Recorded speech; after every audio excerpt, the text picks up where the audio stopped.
IS recruitment കേസിൽ FIR register ചെയ്ത് അന്വേഷണം ആരംഭിച്ചു. കോഴിക്കോട് സ്വദേശി റിയാബ് റഹ്മാനെതിരെയാണ് അന്വേഷണം. മലപ്പുറം പോലീസ് മേധാവി ദേബേഷ് കുമാർ ബെഹ്റയുടെ നേതൃത്വത്തിലാണ് കേസ് അന്വേഷിക്കുന്നത്. കോഴിക്കോട് സ്വദേശി റിയാദ് റഹ്മാനെതിരെയാണ് കരിപ്പൂർ പോലീസ് സ്റ്റേഷനിൽ FIR രജിസ്റ്റർ ചെയ്തത്. സോഷ്യൽ മീഡിയ വഴി ഭീകര സംഘടനയായ ISലേക്ക് ആളുകളെ റിക്രൂട്ട് ചെയ്യാൻ ശ്രമിച്ചുവെന്നാണ് കേസ്. ISുമായുള്ള റിയാബിന്റെ ബന്ധം സംബന്ധിച്ച് അന്വേഷണം തുടങ്ങിയതായി മലപ്പുറം പോലീസ് മേധാവി ദേബേഷ് കുമാർ ബെഹ്റ പറഞ്ഞു. FIR പറഞ്ഞാൽ ഒരു ഇൻവെസ്റ്റിഗേഷൻ തുടക്കമാണ്. ഇത് ഇപ്പോൾ ഇൻവെസ്റ്റിഗേഷൻ ഇന്ന മുതൽ തുടങ്ങും. ബന്ധമുണ്ടോ ഇല്ല, അത് കറക്റ്റ് എത്ര രീതിയിലാണോ അത് നോക്കിയിട്ട് പറയാൻ പറ്റും. അല്ല, ഇൻവോൾവ്മെന്റ് ഉണ്ട് പറഞ്ഞിട്ടൊരു സംശയമുണ്ട്. ഇൻവോൾവ് പറഞ്ഞാൽ കുറെ വിവിധ ബന്ധങ്ങൾ ഉണ്ടാവും. അതാണ് അന്വേഷണം പറയും. അല്ല, കുറെ കാണും. എവിടെ കാണും? കുറെ കാണും. അന്വേഷണം സാർ നേരിട്ടാണോ അതോ? അല്ല, ഞാൻ എൻ്റെ പോലീസ് ജില്ലയിൽ രജിസ്റ്റർ ചെയ്തുകൊണ്ട് വേറെ സ്ഥാനം മാറ്റാത്ത ഞാൻ തന്നെ ഇപ്പോൾ ചെയ്യും. ഒരു സംശയം, ഇത് കോഴിക്കോട് സ്വദേശിയായ ഒരാളാണ്, അതെങ്ങനെ കരിപ്പൂരിൽ രജിസ്റ്റർ ചെയ്യുന്നതാണ്? അല്ല, സ്വദേശി എവിടെ ആവാം. ഇവിടെ കരിപ്പൂർ സ്റ്റേഷനിൽ വിവരം കിട്ടിയാൽ രജിസ്റ്റർ ചെയ്യും. ഒരു വ്യക്തിക്ക് അവിടെ പോയിട്ട് രജിസ്റ്റർ ചെയ്യാല്ലേ. അപ്പോൾ കരിപ്പൂർ എയർപോർട്ടിൽ വിവരം കിട്ടി അവിടെ രജിസ്റ്റർ ചെയ്തു. കരിപ്പൂർ വിമാനത്താവളത്തിൽ കഴിഞ്ഞ ദിവസം IS ബന്ധം സംശയിച്ച് കസ്റ്റഡിയിലെടുത്തവരെ ചോദ്യം ചെയ്തതിൽ നിന്നാണ് റിയാബ് റഹ്മാനെ കുറിച്ചുള്ള വിവരങ്ങൾ അന്വേഷണ സംഘത്തിന് ലഭിച്ചത്. റിയാബ് ഇപ്പോൾ സിറിയയിലാണെന്നാണ് സംശയിക്കുന്നത്. കഴിഞ്ഞ 8 വർഷമായി റിയാബ് റഹ്മാൻ കുടുംബത്തോടൊപ്പം വിദേശത്താണ്. റിയാബ് റഹ്മാനെതിരെ രജിസ്റ്റർ ചെയ്തത് IS റിക്രൂട്ട്മെന്റ് കേസിൽ സംസ്ഥാനത്തെ ആദ്യത്തേതുകൂടിയാണ്. News bureau, Malappuram. ഇരുചക്ര വാഹനങ്ങളിൽ പിൻസീറ്റുകാർക്ക് ഹെൽമറ്റ് നിർബന്ധമാക്കണമെന്ന ഹൈക്കോടതി ഉത്തരവ് പ്രായോഗികമല്ലെന്ന് ബൈക്ക് യാത്രക്കാർ. ഹെൽമറ്റ് സുരക്ഷ നൽകുന്നു, പക്ഷേ 2 ഹെൽമറ്റ് കൊണ്ട് നടക്കാൻ സാധിക്കില്ല തുടങ്ങി 2 ഹെൽമറ്റുമായി പോകുന്നത് മാല പിടിച്ചു പറിക്കാനാണെന്ന് വരെ യാത്രക്കാർ അഭിപ്രായപ്പെട്ടു. ഫോർട്ട് കൊച്ചി സ്വദേശി TU രവീന്ദ്രൻ സമർപ്പിച്ച ഹർജി പരിഗണിക്കവെയാണ് സംസ്ഥാനത്ത് ഇരുചക്ര വാഹനങ്ങളിൽ പിൻസീറ്റ് യാത്രക്കാർക്കും ഹെൽമറ്റ് നിർബന്ധമാക്കണമെന്ന് ഹൈക്കോടതി ഉത്തരവിട്ടത്. ജസ്റ്റിസ് V ചിദംബരേഷിൻ്റെതാണ് ഉത്തരവ്. ഇരുചക്ര വാഹനങ്ങൾ തലങ്ങും വിലങ്ങും പായുന്ന കൊച്ചിയിലെ ബൈക്ക് യാത്രികർക്ക് ഇതിലെന്താണ് പറയാനുള്ളതെന്ന് നോക്കാം. എൻ്റെ അഭിപ്രായത്തിൽ അത് കുഴപ്പമില്ല. എന്നുവെച്ചാൽ എല്ലാവർക്കും അപകടം എല്ലാവർക്കും പറ്റുന്നതല്ലേ. വാഹനം ഓടിക്കുന്ന ആൾക്ക് മാത്രമല്ലല്ലോ, ബാക്കിലിരിക്കുന്ന ആൾക്കും പ്രായോഗികമല്ല. സിറ്റിയിൽ യാത്ര ചെയ്യുമ്പോൾ ബൈക്ക് പിറകിലിരിക്കുന്നവർക്കും ഹെൽമെറ്റ് ഉള്ളത് നല്ലതാണെന്ന് തോന്നുന്നു. ഇപ്പോൾ മാല പിടിച്ചുപറി അങ്ങനെയുള്ള സംഭവങ്ങളൊക്കെ നടക്കുന്നുണ്ട്. അത് അവർക്ക് കൂടുതൽ ഗുണം ചെയ്യുള്ളൂ. പ്രായോഗികമല്ല. എല്ലാവരും സാധാരണക്കാർ, 2 വീലറൊക്കെ വാങ്ങിക്കുന്നവർ അത്ര വരുമാനമുള്ള ആൾക്കാരായിരിക്കില്ല. എങ്കിൽ പോലും അതിൻ്റെ എക്സ്പെൻസ് ചിലപ്പോൾ ബുദ്ധിമുട്ടായിരിക്കും. പിന്നെ കൊണ്ടു നടക്കാനും കൊണ്ട് വെക്കാനും സ്ത്രീകളൊക്കെ ആകുമ്പോൾ ഇച്ചിരി ബുദ്ധിമുട്ടായിരിക്കും. എൻ്റെ ഒരു ആവശ്യമില്ലെന്നാണ് എൻ്റെ അഭിപ്രായം. ഒരു അനുഭവം ഉണ്ടായിരുന്നു. പോലീസുകാരെ നമ്മുടെ അടുത്ത് ചോദിച്ചു, 2 പേരും ഹെൽമെറ്റ് ധരിച്ചുകൊണ്ട് അങ്ങോട്ട് പോകണേ, മാല ഒട്ടിക്കാൻ പോകണേ, ഞങ്ങളുടെ അടുത്ത് പോലീസുകാർ ചോദിച്ചതാ. സുപ്രീം കോടതി നിയോഗിച്ച റോഡ് സുരക്ഷാ സമിതി നേരത്തെ തന്നെ പിൻസീറ്റിൽ ഇരിക്കുന്നവർക്ക് ഹെൽമറ്റ് നിർബന്ധമാക്കിയിരുന്നു. എന്നാൽ സംസ്ഥാനങ്ങളുടെ പ്രായോഗികതയ്ക്ക് അനുസരിച്ചുള്ള തീരുമാനം സംസ്ഥാന സർക്കാരുകൾക്ക് കൈക്കൊള്ളാമെന്നും സുപ്രീം കോടതി വ്യക്തമാക്കിയിരുന്നു. പിൻസീറ്റ് യാത്രക്കാർക്ക് ഹെൽമറ്റ് നിർബന്ധമല്ലെന്ന നിലപാടാണ് കേരളം സ്വീകരിച്ചത്. പിൻസീറ്റ് യാത്രികർക്ക് ഇളവ് അനുവദിച്ചുകൊണ്ടുള്ള സർക്കാർ ഉത്തരവാണ് ഹൈക്കോടതി സ്റ്റേ ചെയ്തിരിക്കുന്നത്. ജീവൻ സംരക്ഷണത്തിനായി ഹെൽമറ്റ് വേണമെന്നുള്ള കാര്യത്തിൽ ആർക്കും തർക്കമില്ല. എന്നാൽ അത് പ്രായോഗികമാണോ എന്ന് ചോദിച്ചാൽ അല്ല എന്നാണ് ഭൂരിപക്ഷ അഭിപ്രായം. കൊച്ചിയിൽ നിന്നും ക്യാമറാമാൻ രാജു വർഗീസിനൊപ്പം Alex Ram Muhammad. People impact മുഴുവൻ സീറ്റുകളിലും സ്വന്തം നിലയ്ക്ക് പ്രവേശനം നടത്തിയ സ്വാശ്രയ കോളേജുകൾക്കെതിരെ നിയമ നടപടിയെടുക്കാൻ മന്ത്രിസഭായോഗത്തിൽ തീരുമാനം. നാളെ ഉന്നതതല യോഗം ചേരും. KPCC അധ്യക്ഷന്റെ നിർദ്ദേശമനുസരിച്ച് കൺസ്യൂമർ ഫെഡ് ചെയർമാനെ മാറ്റേണ്ടതില്ലെന്നും മന്ത്രിസഭായോഗം തീരുമാനിച്ചു. മുഴുവൻ സീറ്റിലും സ്വന്തം നിലയിൽ പ്രവേശനം നടത്തിയ സ്വാശ്രയ കോളേജുകൾക്കെതിരെ നിയമ നടപടി സ്വീകരിക്കുമെന്ന് മുഖ്യമന്ത്രി പറഞ്ഞു. ഇതിനായി നാളെ ഉന്നതതല യോഗം ചേരും. 100% സീറ്റും മാനേജ്മെന്റുകൾ വിൽപ്പന നടത്തുന്നത് പീപ്പിൾ TV റിപ്പോർട്ട് ചെയ്തിരുന്നു. അവര് ഗവൺമെന്റിന് വ്യക്തമായ ഉറപ്പ് തന്നിരുന്നതാണ്. ഗവൺമെന്റിന്റെ എല്ലാ നടപടികളും 50% കാര്യത്തിൽ പാലിക്കും എന്ന്. അത് പാലിക്കാത്തത് ഒരു വാഗ്ദാന ലംഘനമാണ്. അത് തെറ്റാണ്. അതിനോട് ഒരു വിധത്തിലും യോജിക്കാൻ നിവൃത്തിയില്ല. ഇവിടെ ഉയർന്ന മാർക്ക് കിട്ടിയ കുട്ടികൾ അഡ്മിഷൻ കിട്ടാതിരിക്കുകയും വളരെ താഴ്ന്ന റാങ്ക് ഉള്ളവരെയൊക്കെ പഠിക്കാൻ, അവർക്ക് മാത്രം പഠിക്കാൻ അവസരം കൊടുക്കുകയും ചെയ്യുന്നത് ശരിയല്ല എന്ന് ഗവൺമെൻറ് വിശ്വസിക്കുന്നു. കൺസ്യൂമർ ഫെഡ് പ്രസിഡന്റ് സ്ഥാനത്ത് നിന്ന് ജോയ് തോമസിനെ മാറ്റണമെന്ന KPCC അധ്യക്ഷന്റെ കത്തിൽ നടപടി ഉണ്ടാകില്ല. AI വിഭാഗങ്ങൾ ഇക്കാര്യത്തിൽ ധാരണയിലെത്തിയിരുന്നു. നടപടി വേണ്ടെന്ന് മന്ത്രിസഭയും തീരുമാനിച്ചു.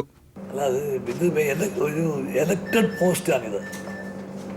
പിന്നെ MDയെ മാറ്റിയതുപോലെ പ്രസിഡന്റിനെ മാറ്റാൻ ഗവൺമെന്റ് അധികാരമില്ല. 1 ഹെക്ടർ വരെയുള്ള ക്വാറികൾക്ക് പരിസ്ഥിതി ക്ലിയറൻസ് ഒഴിവാക്കാൻ മന്ത്രിസഭായോഗം തീരുമാനിച്ചു.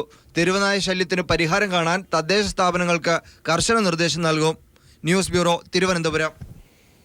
സമാധാന സന്ദേശമുയർത്തി ആത്മീയാചാര്യൻ ശ്രീ എമ്മിന്റെ നേതൃത്വത്തിൽ നടത്തുന്ന പദയാത്ര വോക്ക് ഫോർ ഹോപ്പിന് ഗുജറാത്തിലെ ഗോദ്രയിൽ ഊഷ്മള സ്വീകരണം.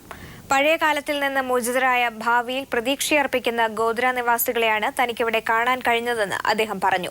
ഇന്നും നാളെയുമായുള്ള പദയാത്രയ്ക്കൊടുവിൽ സർവധർമ്മ സമ്മേളനവും ശ്രീ എമ്മിന്റെ നേതൃത്വത്തിൽ ഗോദ്രയിൽ സംഘടിപ്പിച്ചിട്ടുണ്ട്. ആ പണ്ടത്തെ കാര്യങ്ങളെല്ലാം ആളുകൾ മറന്നുപോയതുപോലെയാണ് എനിക്ക് തോന്നുന്നത്. ഞങ്ങൾ ചെന്നപ്പോ എല്ലാ കമ്മ്യൂണിറ്റി, ഗോദ്രയിൽ ഒത്തിരി മുസ്ലിംസ് ഉണ്ട്, ഒരുപാട് പേരുണ്ട്. ഒരു ബോറാസും ഉണ്ട്, അല്ലാത്തവരും ഉണ്ട്. പിന്നെ ഗുരുദ്വാരയുണ്ട്, സിഖുമാരുണ്ട്, ക്രിസ്ത്യൻ ചർച്ചസ് ഉണ്ട്. ഇങ്ങനെ പലരും വളരെ പീസ്ഫുൾ ആയിട്ടിരുന്ന ഒരു സ്ഥലമാണ്. ഇടയ്ക്കാണ് ഇങ്ങനെ പറ്റിയത്. ഇപ്പൊ അവര് എല്ലാവരും നമ്മളെ വെൽക്കം ചെയ്തു.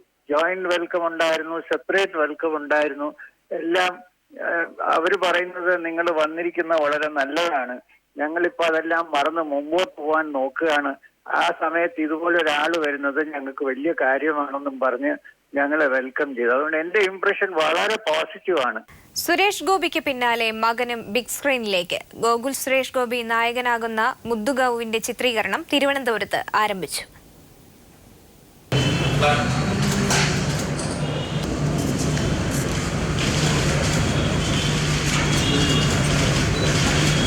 മുഷ്ടി ചുരുട്ടിയും തോക്കു ചൂണ്ടിയും പോലീസ് വേഷങ്ങളിലൂടെ മലയാളികളെ ഹരം കൊള്ളിച്ച അച്ഛൻ സുരേഷ് ഗോപിയെ സാക്ഷി നിർത്തിയാണ് ഗോകുൽ സിനിമയിൽ അരങ്ങേറ്റം കുറിച്ചത്. സൂപ്പർ താരത്തിന്റെ മകനാണെങ്കിലും തെല്ല് പരിഭ്രമത്തോടെയാണ് ഗോകുൽ ക്യാമറയ്ക്ക് മുന്നിലെത്തിയത്. നവാഗതനായ വിപിൻ ദാസ് സംവിധാനം ചെയ്യുന്ന മുദ്ദുഗൌ എന്ന ചിത്രത്തിൽ നായകനായാണ് ഗോകുലിന്റെ അരങ്ങേറ്റം.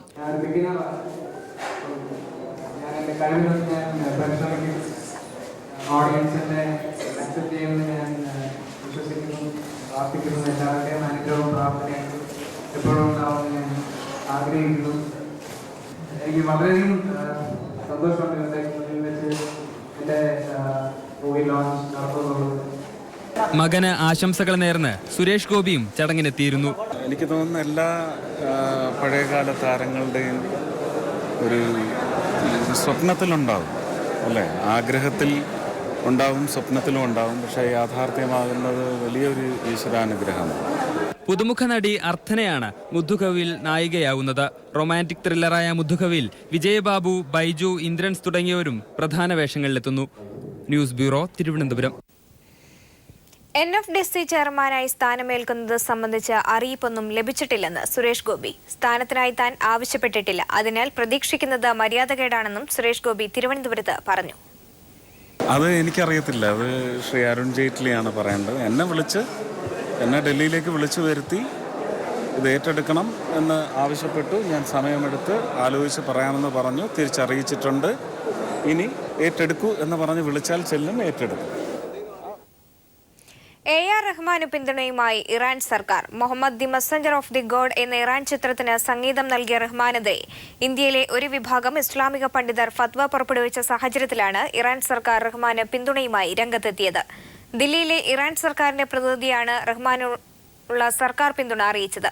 ചിത്രത്തിൽ ഇസ്ലാമിക വിരുദ്ധമായി ഒന്നുമില്ലെന്നും ഇറാൻ പ്രതിനിധി വ്യക്തമാക്കി. വിവാദങ്ങളുടെ പശ്ചാത്തലത്തിൽ കഴിഞ്ഞ ദിവസം റഹ്മാൻ തന്നെ വിശദീകരണവുമായി രംഗത്ത് വന്നിരുന്നു. തെരുവ് നായ്ക്കളുടെ കടിയേൽക്കുന്നവർക്ക് സൗജന്യ ചികിത്സ ഉറപ്പാക്കുമെന്ന് മുഖ്യമന്ത്രി ഉമ്മൻചാണ്ടി. തെരുവ് നായ്ക്കളെ നിയന്ത്രിക്കാനുള്ള നടപടികൾ കർശനമാക്കാൻ തദ്ദേശ സ്ഥാപനങ്ങൾക്ക് നിർദ്ദേശം നൽകിയതായും മന്ത്രിസഭായോഗ തീരുമാനങ്ങൾ വിശദീകരിക്കവേ മുഖ്യമന്ത്രി പറഞ്ഞു. കടിയേറ്റ് ആശുപത്രി വരുന്നവർക്കുള്ള ചികിത്സയ്ക്ക് വേണ്ട സൗകര്യങ്ങൾ, ആവശ്യമായ മരുന്ന്, സൗജന്യ ചികിത്സ, ഇതെല്ലാം ഉറപ്പുവരുത്താനായിട്ട് പറഞ്ഞിട്ടുണ്ട്. അതോടൊപ്പം അക്രമകാരികളായ നായ്ക്കളെ കൈകാര്യം ചെയ്യുന്നതിന് തദ്ദേശ സ്വയംഭരണ സ്ഥാപനങ്ങൾ അവർക്ക് അനുവദിച്ചിട്ടുള്ള അധികാര പരിധിയിൽ നിന്നുകൊണ്ട് പ്രവർത്തിക്കണമെന്നുള്ള ഡയറക്ഷൻ കൊടുത്തിട്ടുണ്ട്. മുഖ്യമന്ത്രിയുടെ നേതൃത്വത്തിൽ നടന്ന ഒത്തുതീർപ്പ് ചർച്ച കബളിപ്പിക്കലായിരുന്നുവെന്ന് മൂന്നാർ സമര നേതാക്കളിൽ ഒരാളായ ലിസി പീപ്പിൾ ടിവിയുടെ അന്യോന്യത്തിലാണ് ലിസി ഇക്കാര്യം പറഞ്ഞത്. മൂന്നാറിൽ INTUC പ്ലാന്റേഷൻ ഫെഡറേഷൻ പിരിച്ചുവിട്ടു. പ്രശ്നം പരിശോധിച്ച് പഠിക്കാൻ 5-അംഗ സമിതിയെ നിയോഗിച്ചു. INTUC സംസ്ഥാന പ്രസിഡന്റ് R ചന്ദ്രശേഖരൻ അറിയിച്ചതാണ് ഇക്കാര്യം. ആലപ്പുഴയിൽ ഇന്ന് ചേർന്ന യോഗത്തിന് ശേഷമാണ് ഈ തീരുമാനമെടുത്തത്.